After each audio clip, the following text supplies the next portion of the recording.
Bonsoir à tous, je suis ravi de vous retrouver pour ces rencontres au sein de la bibliothèque de droit de la rue Comté au CNAM. Et je vois que j'ai toujours un public aussi nombreux, ce qui fait plaisir. Alors l'année dernière, je vous avais parlé d'un sujet de fond en lien avec le droit du numérique, sujet sur lequel je travaille, et qui était le sujet du carnet de santé électronique. Et je me suis dit que cette année, plutôt que de reparler d'un sujet de fond, j'allais plutôt évoquer le rôle du juriste en droit du numérique, c'est-à-dire de manière plus transversale, sans aborder un sujet précis en particulier du droit du numérique, dire en quoi aujourd'hui, dans un monde où le numérique s'est développé partout, où l'informatique est inévitable, que ce soit dans nos relations avec les entreprises, avec les administrations, dans les associations, dans notre vie plus personnelle, par exemple avec les réseaux sociaux, etc. L'informatique est incontournable, et donc la régulation de l'informatique est incontournable aussi. Et cette régulation, elle ne peut fonctionner aujourd'hui qu'avec des experts, des juristes qui disposent de la bonne expertise pour pouvoir utilement accompagner des entreprises ou des administrations qui, de fait, ont un risque qui est de plus en plus important au regard du développement de tous ces systèmes d'information. Et c'est un peu le sens du message que je veux faire passer ce soir, de dire qu'il y a une réglementation spécifique qui s'est développée en matière de numérique et qu'il faut aujourd'hui continuer à former des juristes pour qu'ils puissent être ou devenir des experts de ces sujets. Outre le fait que les juristes, dans leur quotidien, sont confrontés à des évolutions dans leur manière de travailler au regard des évolutions du numérique. C'est un deuxième sujet dont je dirai un mot, puis on en discutera ensemble si vous voulez. Alors, on essaye souvent de définir le droit du numérique, mais en réalité, il n'y a pas de définition officielle du droit du numérique. J'ai par exemple trouvé une définition sur Internet qui dit « Le droit du numérique, c'est la partie du droit spécifique aux nouvelles technologies. Il régit les problèmes créés par l'émergence de la société de l'information et vise principalement la vie privée, la propriété intellectuelle, l'accessibilité au numérique, c'est-à-dire toutes les questions de fracture numérique. » En réalité, il n'y a pas de définition officielle de ce qu'est le droit du numérique, et le numérique étant partout, cette terminologie de droit du numérique, aujourd'hui, elle est quand même un peu galvaudée, puisqu'en réalité, ce sont tous les pans du droit qui sont impactés par le numérique, et tous les domaines du droit ont évolué au cours des 20 dernières années pour intégrer des dispositions spécifiques en lien avec le numérique. Donc aujourd'hui, en droit de la santé, il y a des dispositions spécifiques qui existent au regard de toutes les dispositions numériques qu'on peut trouver en droit bancaire et financier, idem, en droit du travail, idem, en droit des contrats, pareil, par exemple avec les questions de preuve, de signature numérique. Donc en réalité, ce sont tous les pans du droit qui sont impactés, et le droit du numérique en tant que tel, c'est la concaténation de toutes ces dispositions éparses qu'on va trouver dans tous ces pans du droit, avec peut-être quand même une spécificité pour les matières qui sont ab initio liées à l'informatique, qui par essence sont liées à l'informatique, c'est le droit à la protection des données, puisque cette réglementation-là, elle porte par définition sur la construction de fichiers informatiques. C'est aujourd'hui le droit de la cybersécurité qui est en train de se développer très fortement et qui lui aussi est complètement inhérent au fonctionnement des systèmes d'information. Pour le reste, encore une fois, on est vraiment sur une matière au contour extrêmement large, extrêmement flou. Mais ce qui est certain, c'est que ces sujets sont devenus, encore une fois, aujourd'hui incontournables pour les professionnels. Pour vous donner quelques illustrations, dans le secteur public, aujourd'hui, tous les projets, ou de très nombreux projets, ont un pendant numérique. Quand j'ai travaillé il y a quelques années sur le sujet du carnet de santé électronique, l'enjeu, c'était bien d'adapter les règles du droit de la santé à cette dimension numérique. Par exemple, à partir du moment où des données de santé vont être collectées et traitées dans des fichiers informatiques, de savoir quels sont les droits des patients sur ces données. Et le Code de la santé a été complété pour prévoir ce qu'on appelle des matrices d'habilitation et de droit qui sont spécifiquement liées à ce carnet de santé en version numérique. Qui sont les professionnels de santé qui peuvent accéder à mon carnet de santé? Dans quelles conditions est-ce que je peux m'opposer, parfois donner mon consentement à ce que tel type de données soit accessible, que tel type de données soit masqué? Il y a une matrice de droit assez complexe qui a été construite et qui a été consacrée par voie réglementaire. Donc il y a eu un travail des juristes du ministère de la Santé et de l'Agence du numérique en santé où moi-même je travaillais, de rédaction de ce texte réglementaire pour permettre la mise en œuvre de ce projet. Dans le secteur privé, autre exemple, la dématérialisation des tickets de caisse. Depuis maintenant un petit peu moins d'1 an, il y a des dispositions qui prévoient que les commerçants doivent dématérialiser les tickets de caisse. Donc, par souci d'économie de papier, pour des raisons écologiques, il n'en reste pas moins que quand on a pris cette décision, la question immédiate qui s'est posée, c'est s'il n'y a plus de tickets de caisse papier, il faut bien trouver une alternative. Cette alternative sera numérique. Sauf que quand vous vous présentez à la caisse d'un magasin et qu'on ne vous propose pas de ticket papier, comment vous faites pour recevoir un ticket électronique? Il faut qu'on ait vos coordonnées. Donc ça suppose l'alimentation de bases de données. Donc se sont posées un certain nombre de questions de protection des données. Et la difficulté qui s'est présentée notamment, ça a été de dire les entreprises vont vraiment pousser à la dématérialisation parce que la contrepartie, c'est qu'elles vont récupérer des adresses e-mail. Et les adresses e-mail, on les utilise pour faire de la prospection commerciale. Donc il y avait un peu cette question du mélange des genres entre une disposition qui vise simplement à dématérialiser un document de nature comptable et puis tous les risques de réutilisation, notamment en matière de prospection commerciale, qui pouvaient être faits. Et donc là encore, la réglementation, alors en l'occurrence la réglementation qui a dématérialisé le ticket de caisse, elle était assez imprécise sur toutes ses conséquences en matière de vie privée. Donc on s'est rattaché aux règles du droit commun du RGPD pour essayer de trouver des solutions. Et ça donne l'occasion de dire, s'agissant du rôle du juriste, qu'on est sur des matières qui sont extrêmement évolutives, sur le plan d'abord technologique ou des pratiques, et qu'il faut parfois faire preuve d'un peu de créativité pour essayer de trouver une règle de droit à appliquer. En l'occurrence, là, on a fait appel à des règles de droit commun du RGPD pour considérer que la finalité de l'opération, la finalité, vous savez, c'est une notion qui est importante dans la réglementation RGPD, la finalité de cette dématérialisation, c'était simplement une finalité purement comptable. Au lieu de donner un ticket de caisse papier, on va délivrer un ticket de caisse dématérialisé. Donc cette finalité étant purement comptable, il n'était pas possible que les entreprises qui récupèrent par exemple une adresse email pour vous envoyer le ticket puissent l'utiliser à d'autres fins que cette fin comptable. Et la conclusion, ça a été de dire que si, à la faveur d'une collecte d'adresse email pour cette finalité, l'entreprise veut en parallèle envoyer des mails à la personne pour lui proposer des biens, des services, pour l'inscrire dans un programme de fidélité, il faudra recueillir l'accord de cette personne. De sorte que c'est un peu un raisonnement en deux temps. Cette dématérialisation n'est pas soumise ab initio à l'accord de la personne. Vous vous présentez à la caisse d'un magasin. Aujourd'hui, la règle, c'est que le commerçant vous dit « Est-ce que vous voulez un ticket papier ou pas ?» Vous avez la liberté toujours de demander un ticket papier. Si vous voulez un ticket dématérialisé et que vous donnez à cette fin une adresse email, soit le commerçant ne fait rien de plus et du coup il ne l'utilise qu'à des fins comptables, soit s'il veut l'utiliser pour d'autres finalités, il doit vous demander un accord.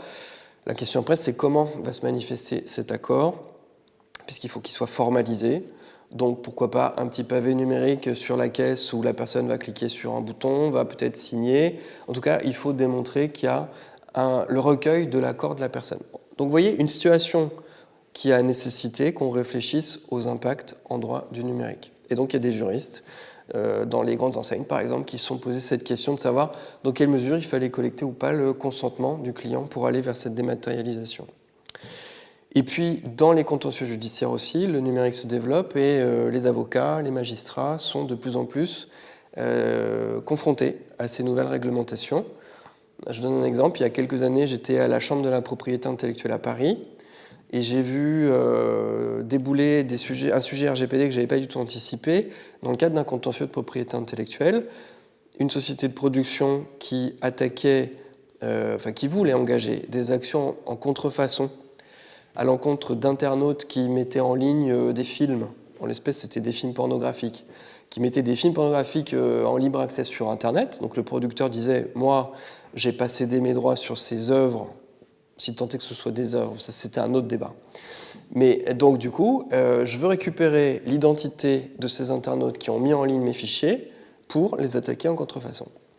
Sauf que cette action contrefaçon, le préalable, c'est de pouvoir identifier les personnes, les internautes, et que cette identification ne pouvait se faire que via des identifiants techniques, via l'adresse IP. Et évidemment, le producteur, lui, l'adresse IP, ça ne lui permet pas d'identifier une personne. Il fallait solliciter les opérateurs télécoms qui étaient en gros les fournisseurs d'accès de ces internautes, parce que l'opérateur télécom, lui, on lui donnait une adresse IP, il est capable de dire si c'est un de ses clients et de donner le nom, l'adresse, etc. de ce client. Et dans ce contentieux référé, le producteur attaquait la société Orange pour lui demander d'identifier des milliers d'adresses IP. Et Orange, très habilement, a dit « Moi, je refuse de répondre à cette demande parce que les adresses IP que vous me présentez, ce sont des données à caractère personnel. Or, vous ne me démontrez pas que vous avez collecté ces adresses IP conformément au RGPD. Vous ne me démontrez pas que ces données personnelles, vous les avez collectées conformément aux règles en matière de protection des données et de la vie privée. » Et c'était imparable, parce qu'aujourd'hui, il y a des règles de preuve qu'on connaît par ailleurs sur d'autres types de contentieux. Ces adresses IP, en l'occurrence, il a été démontré par la société Orange qu'elles avaient été collectées sans que les personnes en soient informées, mais au-delà de ça, sans que toutes les règles qui sont prévues par le RGPD pour encadrer la construction d'un traitement de données soient respectées. Cette société de production, par exemple, n'avait pas désigné de délégué à la protection des données, n'avait mis de mention d'information nulle part. À l'époque, il y avait encore des formalités à accomplir auprès de la CNIL, ces formalités n'étaient pas accomplies. Donc moi, en tant que juge des référés, je n'ai pu que refuser la demande d'identification au motif qu'on me produisait des adresses IP qui, de fait, n'avaient pas été collectées licitement. Voilà. Donc la demande, en tant que telle, était illicite.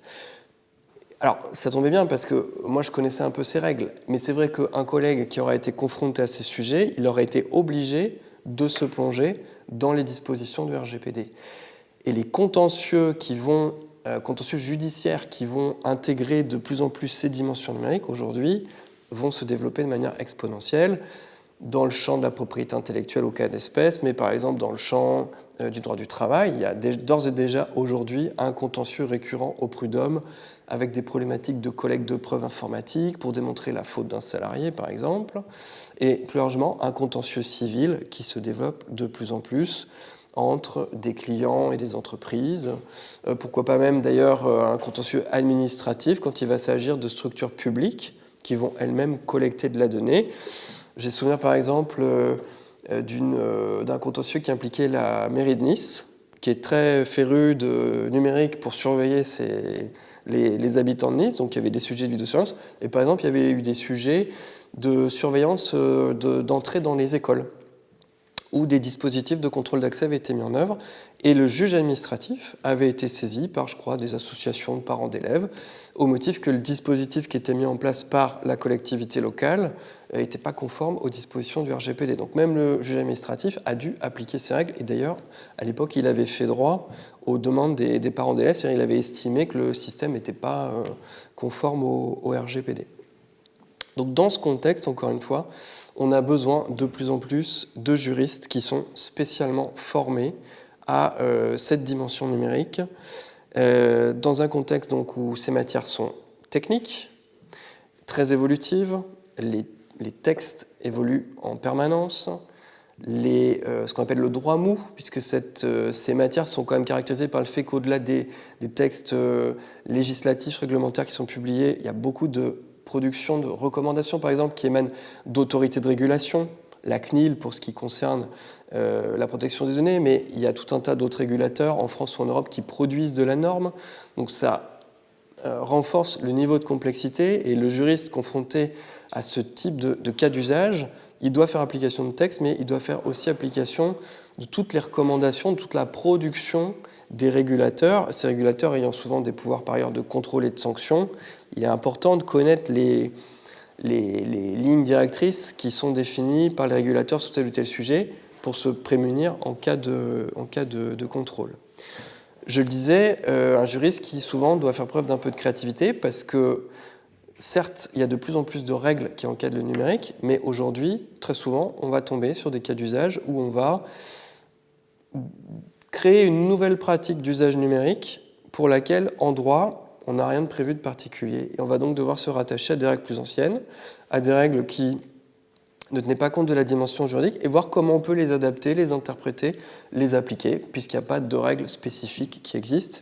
C'est ce qui fait aussi l'intérêt de ces matières, de ces sujets, c'est de faire de la veille, de la recherche, à la fois pour être au courant de l'évolution de l'actualité réglementaire, c'est vraiment essentiel. Un délégué à la protection des données, par exemple, aujourd'hui, il ne peut pas se satisfaire d'une formation initiale sur la base de laquelle il va connaître un peu son statut, ses missions. Il doit, au fil de l'eau, suivre un peu les évolutions du droit en matière de RGPD, sinon il ne sera pas opérationnel dans la structure qu'il va conseiller. Donc faire preuve d'un peu de créativité. Et aujourd'hui, on a encore peu de juristes spécialisés, même si les universités ont ouvert un certain nombre de diplômes spécialisés. On n'est pas du tout à la fin d'un processus. Il y a des demandes de plus en plus importantes sur ces sujets. Par exemple, tout récemment, il y a une demande qui est devenue de plus en plus forte sur les questions de cybersécurité. C'est-à-dire qu'au-delà des questions de protection des données au sens large, une des questions qui s'est posée, c'était la sécurisation des données personnelles.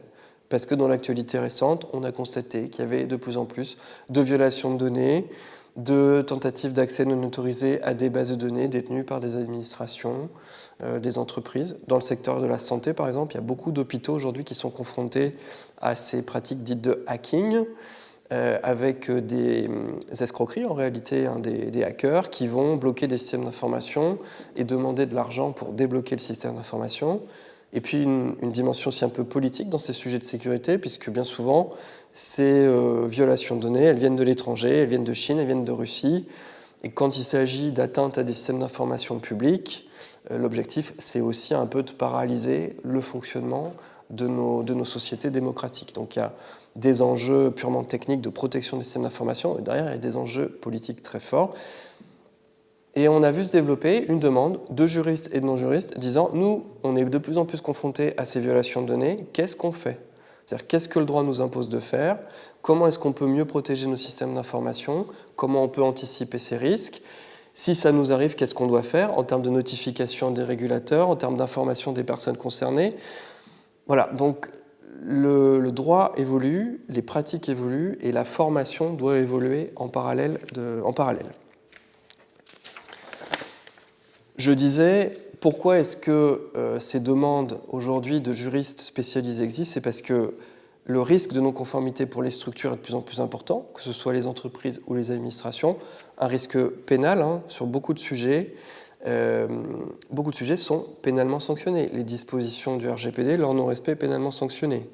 Les dispositions de propriété intellectuelle que j'évoquais tout à l'heure, c'est pareil. Bref, il y a tout un tas de sujets où il y a une responsabilité pénale susceptible de s'appliquer.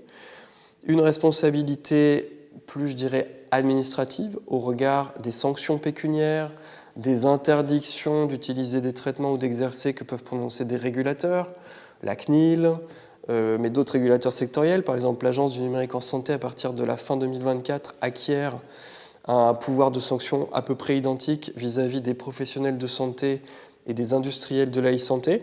Demain, vous allez dans un cabinet médical, vous constatez que le système d'information du médecin, c'est n'importe quoi, qu'il n'est pas sécurisé, que vos données sont envoyées à tort et à travers. L'Agence du numérique en santé pourra proposer une sanction à l'égard de ce médecin et surtout à l'égard de l'éditeur de logiciel qui a mis à disposition une solution logicielle pour le médecin. Parce qu'en gros, le médecin, lui, il ne fait qu'acquérir une solution. Donc, il aura un niveau de responsabilité un peu plus limité. Mais voilà, ce dispositif va être mis en œuvre. Vous avez peut-être entendu parler d'une directive qui s'appelle NIS 2, qui est une directive en matière de cybersécurité, qui doit être transposée en France avant octobre 2024. On n'a toujours pas le projet de transposition à date, et vu le contexte, ça a l'air plutôt mal parti. Mais la directive NIS 2, elle prévoit que les régulateurs nationaux, en France c'est l'ANSSI, l'Agence nationale pour la sécurité des systèmes d'information, va disposer de nouveaux pouvoirs de contrôle et de sanctions de structures qui sont considérées comme essentielles ou importantes. Donc des structures du monde industriel, du monde médical, du monde de la recherche, du monde de l'énergie. Il y a toute une liste qui a été définie. C'est à peu près 15 000 structures qui seront concernées et pour lesquelles l'ANSSI va avoir des compétences d'aller prononcer des sanctions administratives. Donc aujourd'hui, ça devient un vrai risque pour ces structures de se préparer à un contrôle et de savoir quoi répondre en cas de contrôle, de répondre à des mises en demeure, bref, de faire valoir ses droits face à ces administrations qui ont de plus en plus de pouvoir de nuisance, entre guillemets. Risque judiciaire, on l'a dit, pénal, mais aussi civil, bien sûr. Risque réputationnel, sans même parler de risque juridique. Aujourd'hui, une entreprise n'a pas trop envie qu'on vienne dire dans la presse que ces systèmes d'information sont mal sécurisés, que la vie privée des clients ou des salariés n'est pas respectée, que les droits de propriété intellectuelle ne seraient pas respectés. C'est pareil dans les administrations. Vous êtes le maire d'une commune. Si à la veille d'une élection, on vient expliquer que vous avez fait n'importe quoi avec les fichiers de vos administrés, il est probable que ça vous crée du tort. Donc aujourd'hui, il y a vraiment une dynamique chez les professionnels et une demande de compétences, soit internes dans les structures qui ont les moyens de le faire, soit auprès de prestataires externes, des avocats, des consultants. Donc une demande d'expertise, encore une fois, pour limiter ces risques et limiter ce niveau de responsabilité. Dans le numérique et dans le rôle du juriste en droit du numérique, il y a une dimension européenne qui est de plus en plus forte, qu'il faut relever. Aujourd'hui, il y a de plus en plus de sujets où le niveau européen prend la main, par le biais de règlements européens, dont vous savez qu'ils ont vocation à lisser un peu les réglementations nationales qui sont susceptibles d'exister. C'était le cas en matière de protection des données. C'est maintenant plus largement le cas en matière de data, de données, personnelles ou non personnelles, puisque vous avez peut-être entendu parler du paquet données. En fait, depuis plusieurs années maintenant, la Commission européenne adopte à tour de bras des règlements qui visent à encadrer l'exploitation de la donnée en Europe. Ce sont des termes que vous connaissez peut-être, le DSA, le DMA, le Data Act, le DGA, l'IA Act pour intelligence artificielle, ça vous en avez peut-être entendu parler. L'espace européen des données de santé, l'e-Privacy Act, vous voyez, ça en fait 7. Donc au-delà du RGPD, 7 textes adoptés, ou du moins adoptés et en vigueur, ou très prochainement en vigueur, qui vont très fortement complexifier l'utilisation qui est faite dans les entreprises d'administration de la data, puisqu'en fait l'objectif de tous ces textes, c'est de faciliter le business de la data en Europe, dans un contexte international où les Américains, les entreprises de la zone Asie-Pacifique ont un niveau de régulation qui est différent du nôtre et où les industriels, les startups, etc. du numérique considèrent que c'est plus compliqué en Europe. Donc en fait, ces textes sont venus finalement expliquer dans quelles conditions on peut libérer l'exploitation de la donnée. L'IA Act, c'est pour permettre une utilisation beaucoup plus large de systèmes d'intelligence artificielle. Le Data Act, par exemple, c'est pour libérer l'utilisation de ce qu'on appelle, à titre principal, les données industrielles, les données numériques industrielles. C'est une forme d'open data industrielle. Aujourd'hui, les objets sont tous connectés. Vous achetez une voiture, vous achetez une télé, elle génère de la donnée. Quand vous utilisez la voiture, quand vous utilisez la donnée, la télé, ça génère de la donnée que l'industriel récupère et il l'utilise pour affiner ses services, faire de la prospection, etc. L'idée de ce règlement, c'est de dire ces données, on va devoir les publier pour que tous les industriels en profitent. Sauf que, évidemment, tous ces textes qui prévoient des utilisations nouvelles de la donnée prévoient des limites en matière de vie privée, de propriété intellectuelle, etc. De sorte qu'aujourd'hui, dans des projets de collecte et de traitement de data, personnels mais désormais non personnels, il va falloir veiller au respect de l'intégralité de ces textes. Ces textes, comme le RGPD, ils fixent notamment ce qu'on appelle des obligations de documentation de la conformité, c'est-à-dire des documents à rédiger pour démontrer en cas de contrôle que j'ai fait ce qu'il fallait faire, des contrôles possibles de la part de certains régulateurs, des formalités de notification dans certains cas, des informations à faire auprès des personnes concernées.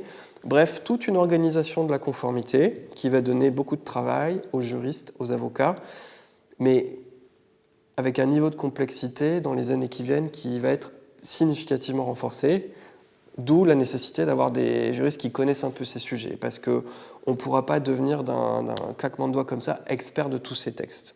Et même aujourd'hui, pour les juristes qui sont déjà un peu spécialisés sur ces sujets, honnêtement, quand on voit la déferlante de textes qui arrive, c'est totalement effrayant. C'est d'autant plus que c'est un aspect du sujet. Par exemple, sur la cybersécurité, idem, depuis quelques années, la Commission européenne adopte une série de textes qu'on appelle le paquet cyber. Donc aujourd'hui, vous avez le Cyber Security Act, le Cyber Resilience Act, le DORA Act, vous avez un règlement ou une directive, je l'ai plus en tête, sur l'ENISA, qui est l'équivalent de l'ANSSI au niveau européen. Bref, pareil, vous avez entre 5 à 10 textes, soit applicables, soit prochainement applicables, qui viennent réguler les questions de sécurité des systèmes d'information. Et tous ces textes, en réalité, s'imbriquent les uns avec les autres, de manière pas toujours très cohérente. Il y a une vraie difficulté d'atomisation totale de la norme au niveau européen.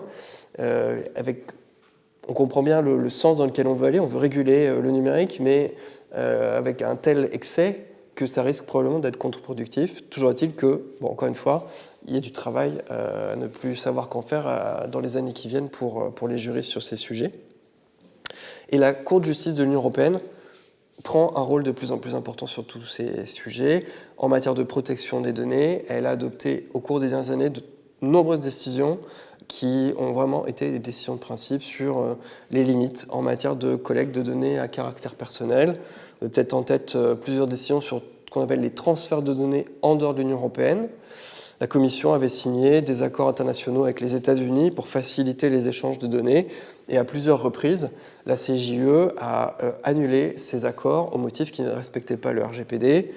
Il y a eu un peu la même chose sur ce qu'on appelle les données de connexion, c'est-à-dire les conditions dans lesquelles les services de police et de justice peuvent collecter l'historique de nos conversations téléphoniques, de nos connexions Internet à des fins de surveillance. Donc la CJUE s'est vraiment positionnée comme étant un peu le garde-fou de ces textes, et puis elle vient les appliquer, les interpréter. Et comme à l'avenir, on aura de plus en plus de textes européens, elle aura de fait un rôle de plus en plus important à jouer. Pour finir, qu'est-ce qui caractérise aujourd'hui le profil type du juriste en droit du numérique? C'est que c'est un juriste spécialisé, on l'a dit, qu'en même temps, ça doit être un bon généraliste, parce qu'on l'a dit aussi, ça fait un peu appel à tous les domaines du droit. Et donc, vous pouvez être un civiliste, mais ce n'est pas exclu d'avoir quand même quelques connaissances en droit pénal, en droit administratif, par exemple, quand il va s'agir d'engager certaines procédures, certains recours. Et puis ensuite, en droit de la responsabilité, en droit des contrats, évidemment, parce que sur tous les sujets du numérique, à un moment donné, il y aura des questions de clauses à intégrer dans des contrats, il y aura des problématiques de responsabilité. Et puis après, être un bon généraliste, parce que selon que vous serez confronté à un cas qui intéresse la santé, il faudra vous plonger un peu dans les règles de droit de la santé. Quand on va parler de traitement de données ressources humaines, il faudra regarder un peu le code du travail. Donc être capable, comme ça, d'aller voir, de s'intéresser un peu à des environnements, des matières différentes, faire de la veille et de la recherche. Il faut être en capacité d'aller trouver la bonne information. Dans toutes les matières du droit, c'est le cas, mais dans cette matière-là, c'est totalement inévitable parce qu'encore une fois, les règles sont tellement mouvantes que vous ne pouvez pas faire l'impasse quand vous avez une question qui vous est posée, d'aller quand même vérifier s'il n'y a pas un nouveau texte, une nouvelle décision qui peut modifier la solution que vous auriez proposée. Un juriste qui doit être capable d'évaluer des niveaux de risque, puisque l'informatique étant partout, l'entreprise ne va pas pouvoir, ou l'administration ne va pas pouvoir tout réguler, tout mettre en conformité en une fois. Si on reste sur le périmètre du RGPD, aujourd'hui, mettre en conformité un système d'information RGPD, c'est un programme de plusieurs années. Parce que si vous mettez bout à bout les questions de sécurité, les questions d'archivage et de durée de conservation, les questions d'information des personnes, les questions de contrat, etc., ce sont des champs très larges et qui à chaque fois nécessitent du temps humain pour travailler, des moyens financiers pour faire des audits, solliciter des avocats. Donc forcément, ces programmes de mise en conformité, ce sont des programmes de moyen terme. Et l'attente des entreprises d'administration vis-à-vis du juriste, ça va être de dire quels sont les sujets prioritaires, où sont les alertes, qu'est-ce qui me met le plus en risque pour que de manière prioritaire, je mette en place des actions là où je suis susceptible d'engager ma responsabilité. Et dans le domaine du RGPD, moi c'est ce que j'explique à nos auditeurs, c'est que tout le sens de la formation qu'on diffuse, c'est d'être en capacité de commencer à évaluer un peu plus finement ce qui relève de l'anecdote, de ce qui relève d'une non-conformité grave qu'il faut régler rapidement. Voilà. Et ce qui fait la différence entre un bon et un mauvais juriste en droit du numérique, c'est, à mon sens, cette question-là. C'est cette capacité d'évaluer finement une situation et de ne pas embarquer une entreprise ou une administration dans un programme de mise en conformité qui, en réalité, ne vise pas les sujets les plus importants. Évidemment, quand on travaille sur du numérique et qu'on est juriste, on ne peut pas faire abstraction de la dimension technique. Donc le juriste en droit du numérique, il doit être capable de dialoguer avec des informaticiens. Il doit être capable de dialoguer avec les différents opérationnels qui mettent en œuvre les traitements dans sa structure. Le délégué à la protection des données, il n'est pas toujours juriste. Il peut aussi être informaticien ou être plutôt spécialisé dans la gestion de projet ou la conformité. Parce qu'en réalité, dans les sujets numériques, on est toujours un peu à la frontière du droit, de la technique et de l'organisation. Et donc, si le DPO, par exemple, est un juriste, il faut qu'il soit en capacité d'échanger avec des techniciens, de parler un peu la même langue qu'eux. Du coup, disposer d'une petite sensibilisation sur des sujets techniques, parfois, ça peut être utile. Et puis qui s'intéresse à ce que font les opérationnels, aux fonctions métiers. Parce que quand vous aurez un DRH ou un directeur marketing qui va solliciter le DPO pour encadrer une opération informatique de recrutement, par exemple, ou de prospection commerciale, il faut quand même que le DPO comprenne un peu quelles sont les contraintes opérationnelles des métiers qu'il a en face de lui, parce que sinon, il va préconiser des solutions qui seront complètement à côté de la plaque. Voilà. Et si les solutions qui sont préconisées sont complètement à côté de la plaque et empêchent l'interlocuteur opérationnel de faire ce qu'il veut faire sur le plan opérationnel, bien souvent, ce qui va se passer, c'est qu'ensuite, on ne va plus solliciter le DPO. Voilà. Et donc, vont se développer des pratiques de contournement dans l'entreprise où on va essayer à tout prix d'éviter l'interlocuteur RGPD parce qu'on se dit que ça va être un empêcheur de mettre en place un projet. Et toute la subtilité, et souvent les règles juridiques le permettent, c'est non pas de bloquer des projets, mais de les adapter, de déterminer les conditions dans lesquelles un projet informatique de collecte, de traitement de données peut être mis en œuvre dans le respect du RGPD, mais en essayant autant que possible de répondre aussi aux attentes des opérationnels. Et pour terminer, ce que j'ai moi pu constater, c'est qu'aujourd'hui, même dans les administrations, on aspire vraiment à avoir un juriste qui travaille en mode projet. C'est-à-dire qu'il ne va pas être dans son petit bureau avec ses codes, ses bases de données de recherche et qui va travailler tout seul. C'est un juriste qui va aller dans les réunions avec les informaticiens, avec les opérationnels et qui va participer à la création d'un projet dès le départ. Je reprends le cas par exemple de systèmes informatiques de recrutement. On veut mettre en place des systèmes automatisés pour récupérer des CV, etc. Il faudra que le référent informatique et liberté, le juriste en numérique, il soit à la table de la création de ce projet pour dès le départ dire attention, il faudra penser à ci, il faudra éviter de faire ça. Et c'est cette intégration qui va garantir à la fois la prise en compte de la réglementation, ce qui est quand même, quand on est juriste, satisfaisant, plutôt que de constater a posteriori que tout a été fait en dépit des règles, mais qui en même temps va emporter l'adhésion des opérationnels avec lesquels on travaille. Donc c'est important de travailler comme ça en mode projet, et le délégué à la protection des données, c'est vraiment l'archétype de cette manière de travailler un peu décloisonnée. Donc voilà ce que je voulais vous dire.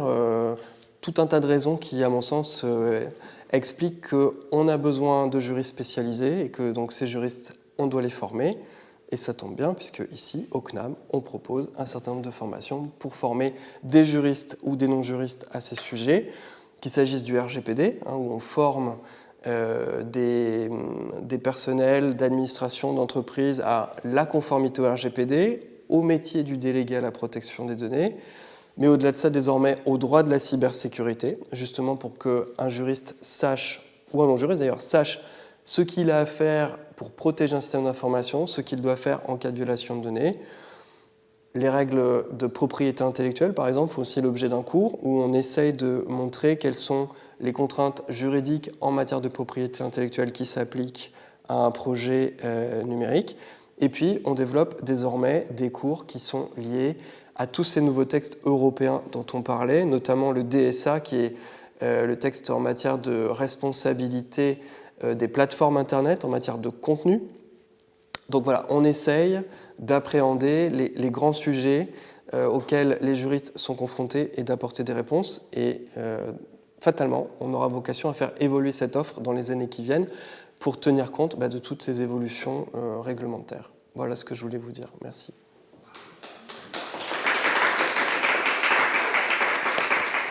Et vous avez peut-être des questions ou des remarques. Certains soutiennent qu'avec l'intelligence artificielle générative, on n'a plus besoin des juristes. Que penses-tu de cette affirmation ? Alors, est-ce qu'avec l'intelligence artificielle générative, on n'a plus besoin des juristes ? Je pense en tout cas, j'en ai pas parlé tout à l'heure, mais que les systèmes d'intelligence artificielle modifient notre manière de travailler en tant que juriste. Notamment, aujourd'hui, on a des outils de plus en plus perfectionnés pour faire de la recherche juridique. Donc il est très clair que, peut-être un peu moins qu'hier, le juriste va être le sachant exclusif de cette connaissance parce que les outils vont se développer de telle manière que même des gens qui ne sont pas forcément juristes vont accéder de plus en plus facilement à des informations sur l'état de la réglementation, de la jurisprudence. Bon. De sorte que nous, notre métier, ça va peut-être être plus justement de travailler en mode projet, ce que je disais tout à l'heure, d'investir d'autres champs, puisque le champ de la veille et de la recherche, il va être facilité. Mais ceci étant dit, aujourd'hui, ces outils, ils sont encore très peu développés, que moi, je ne suis pas tellement convaincu, à date en tout cas, de leur efficacité. Il y a toujours besoin d'un juriste pour comprendre les textes, comprendre les décisions de justice, identifier ce qui est important, ce qui ne l'est pas. Et est-ce que demain, par exemple, on va remplacer un avocat pour rédiger des conclusions qui seront soumises à une juridiction ? Est-ce qu'on va remplacer un juge pour prendre une décision ? Moi, j'y crois absolument pas. Je pense qu'on aura toujours besoin du regard humain pour apprécier la finesse d'une situation, construire un syllogisme, construire un raisonnement juridique qui va partir d'un certain nombre d'éléments de droit et de fait pour aboutir à une solution. Donc moi, je ne suis pas trop inquiet sur le fait qu'aujourd'hui, en tout cas, l'intelligence artificielle générative, elle ne remplace pas le juriste. Et si vous allez sur ChatGPT et que vous vous amusez à faire des recherches juridiques un peu précises, vous verrez que les réponses sont quand même très fantaisistes. Mais ceci étant dit, ça ne veut pas dire qu'on ne devra pas faire évoluer nos métiers. Dans le domaine judiciaire, toute la question de l'open data des décisions de justice, qui n'est pas encore complètement opérationnelle, parce qu'à date, toutes les juridictions ne remontent pas encore toutes leurs décisions, et aujourd'hui, ces décisions, elles ne sont pas suffisamment normées pour qu'on puisse correctement les exploiter. Mais ça, un jour, ça arrivera. Et un jour, un avocat qui s'intéressera à un contentieux devant tel type de juridiction, telle chambre, etc., il aura une vision extrêmement précise de ce que cette chambre a décidé, et avec des outils qui très probablement lui diront vous avez plutôt telle chance de réussite, il faudrait plutôt faire ci, plutôt faire ça. Ça, c'est pas encore une réalité, mais ça va le devenir. Et il faudra d'ailleurs probablement l'encadrer. Aujourd'hui, il y a des textes en matière d'open data des décisions de justice. Mais non, je suis pas inquiet sur l'avenir du juriste face à l'intelligence artificielle. Pas d'autres questions ? Écoutez, il me reste à vous remercier et puis à inviter tous ceux qui le souhaitent à venir suivre nos cours pour découvrir tous ces sujets. Merci à vous.